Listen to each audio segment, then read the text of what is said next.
Sudarshan news के प्रधान संपादक धर्मयोद्धा doctor Suresh Chavan जी हर मंच से और हर शो में एक लाइन जरूर कहते हैं। वो लाइन है, जहां हिंदू घटा वहां हिंदू बटा। वर्तमान में साक्षात इसके प्रमाण आपको कई जगहों पर वैसे ही देखने को मिल रहे होंगे, पर इतिहास में भी अनगिनत उदाहरण जो उनके एक एक दावों पर 100 मोहर लगाते हैं। उन्हीं में सबसे बड़ी त्रासदी इस देश को आज झेलनी पड़ी थी। आज विभाजन विभीषिका दिवस है।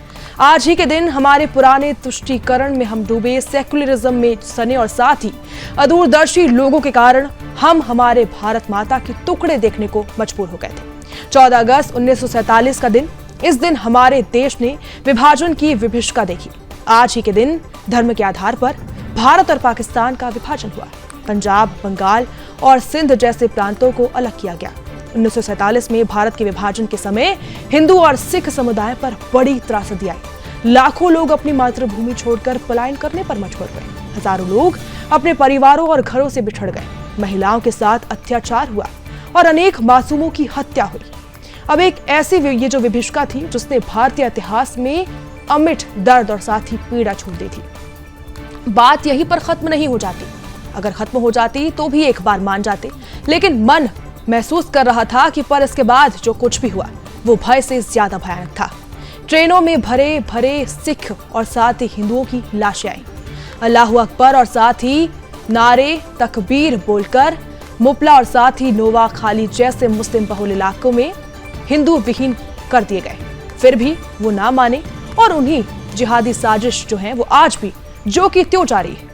बता दें कि पूर्व मुपला और साथ ही नोवाखाली में जो भी कुछ हुआ उसे आज अभी और साथ ही इस समय कश्मीर, मालेगांव, मेवात, मुर्शिदाबाद और संभल जैसे अनगिनत जगहों पर साक्षात देखा जा सकता है। यूपी के मुख्यमंत्री योगी आदित्यनाथ जी ने कुछ समय पहले अखिलेश यादव को देखकर एक लाइन कही थी। वो लाइन थी कि तुम्हारे कदमों तले जमीन नहीं, कमाल है फिर भी तुम्हें इसका यकीन नहीं। ये लाइन कांग्रेस के उन तमाम सांसद, विधायकों और साथ ही सदस्यों पर भी फिट बैठती है, क्योंकि विभाजन क्या होता है उनसे बेहतर भला कौन ही जानेगा।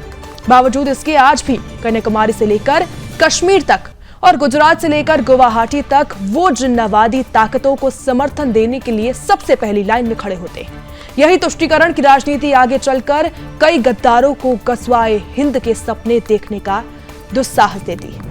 इसी ऐतिहासिक दिन का भूल सुधार करने के लिए आज कई राष्ट्रवादी अखंड भारत दिवस भी मनाते हैं। इस पवित्र सोच और मुहिम को आगे बढ़ाने के लिए सुदर्शन परिवार भी सतत संघर्षशील है।